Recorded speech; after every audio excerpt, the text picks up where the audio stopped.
Sir আসবো? কে কে কে কে? Sir আমরা interview দিতে আসছিলাম। ও আচ্ছা, আসেন আসেন। আসসালামু আলাইকুম স্যার। ওয়ালাইকুম আসসালাম। স্যার আপনি কি চোখে দেখেন না?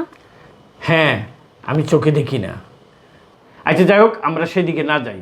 আপনারা ইন্টারভিউ দিতে আসছেন, তার আগে আমার এখানে একটা মোবাইল রাখা আছে, একটু মোবাইলটা খুঁজে দিবেন?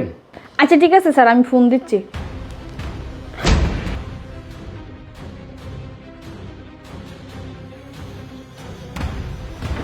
এই যে নেন স্যার, ফোন নেন। আচ্ছা ঠিক আছে, আমরা তাহলে এখন ইন্টারভিউ দিকে যাই। আপনাদের কার কি যোগ্যতা একটু বলেন তো?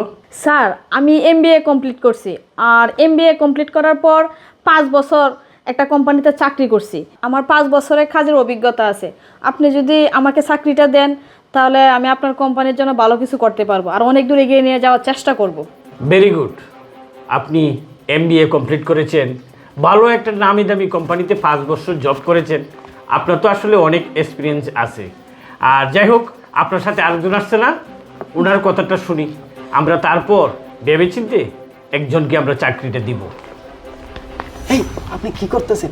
আপনি কি ইন্টারভিউ দিতে আইছেন নাকি টাকা চুরি করতে আইছেন? টাকাগুলো রাখেন রাখেন। চুপ চুপ, কথা বলবি না। স্যার তো বন্ধ, এই জায়গা থেকে সবগুলো টাকা নিয়ে গেলেও স্যার দেখতে পারবে না। নে নে নে, তুই ব্যান্ডেল নে। আমার টাকা লাগবে না, আপনি নিয়ে যান। কি আপনারা কথা বলেন? আপনার সাথে আরেকজন আছে, ওনার শিক্ষাগত যোগ্যতাটা আমি একটু শুনি। ও আচ্ছা স্যার, বলতেছি স্যার।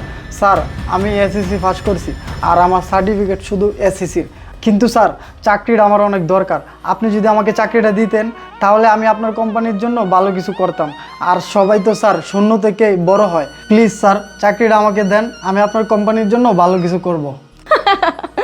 স্যার এসএসসি পাস আর আপনার এত বড় কোম্পানিতে আসছে ইন্টারভিউ দিতে। দেন দেন স্যার, চাকরিটা ওনাকে দিয়ে দেন। হ্যাঁ, ও পারবে।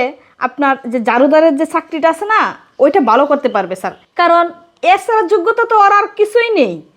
স্যার ওর কথা বাদ দেন স্যার, চাকরিটা আপনি আমাকে দেন, আর আমি আপনার কোম্পানির জন্য ভালো কিছু করব।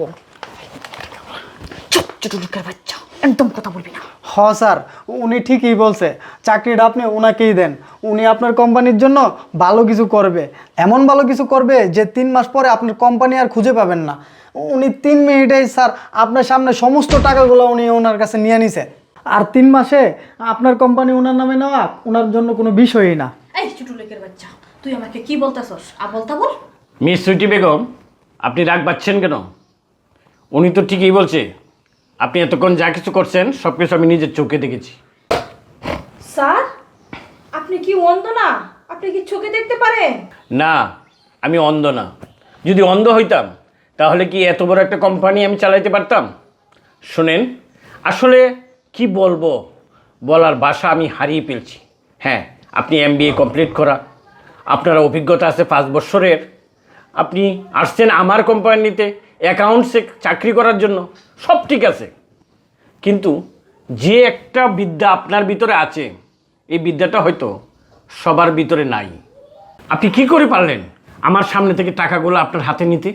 হ্যাঁ, এখন টাকাগুলো ফেলে আর কোনো লাভ নেই। আমি সব দেখেছি, আপনি যা করেছেন সব আমি দেখেছি। আপনার চরিত্রের সার্টিফিকেট আমি পেয়ে গেছি।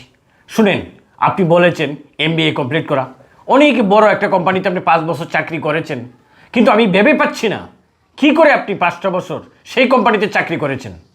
আপনার মতন একটা মেয়ে, লোভী মেয়ে, কী করে আসলেন আপনি আমার কোম্পানিতে চাকরি করার জন্য? হ্যাঁ হ্যাঁ, তবে আপনি বলেছেন জনি লেখাপড়া কম, ওনার লেখাপড়া নাই, ওনার ভালো কাপড় চোপড় নাই, উনি এই কোম্পানি চালাতে পারবে না, ওনার অভিজ্ঞতা নাই। এই কথাটা ঠিক বলেছেন আপনি। আপনার যে অভিজ্ঞতা, এই অভিজ্ঞতা জনির নাই। যাই হোক, আপনার সাথে কথা বাড়াতে আমি রাজি না। আমি আশা করব আপনি এই মুহূর্তে আমার অফিস ত্যাগ করবেন। আসলে আপনাকে আমি পুলিশে দিতাম, কিন্তু কেন দিইনি জানেন? আমার কোম্পানির একটা রেপুটেশন আছে, সেই লক্ষ্যে আপনাকে আমি পুলিশে দেইনি। বুঝতে পারছেন? আশা করব আপনি এই মুহূর্তে আমার অফিস ত্যাগ করবেন। ঠিক আছে স্যার। আর শুনেন, এখনও আপনার হাতে একটা বান্ডেল আছে, বান্ডেলটা আমার টেবিলে রেখে যান। রাখেন।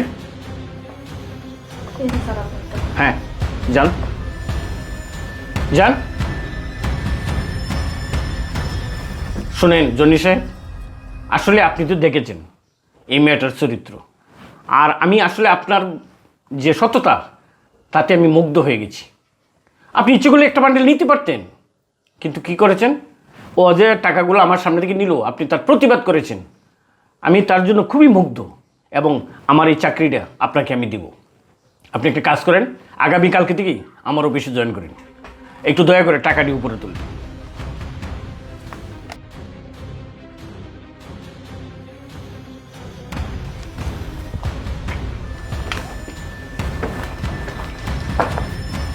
ঠিক আছে, আসেন। আসসালামু আলাইকুম স্যার। ওয়ালাইকুম আসসালাম।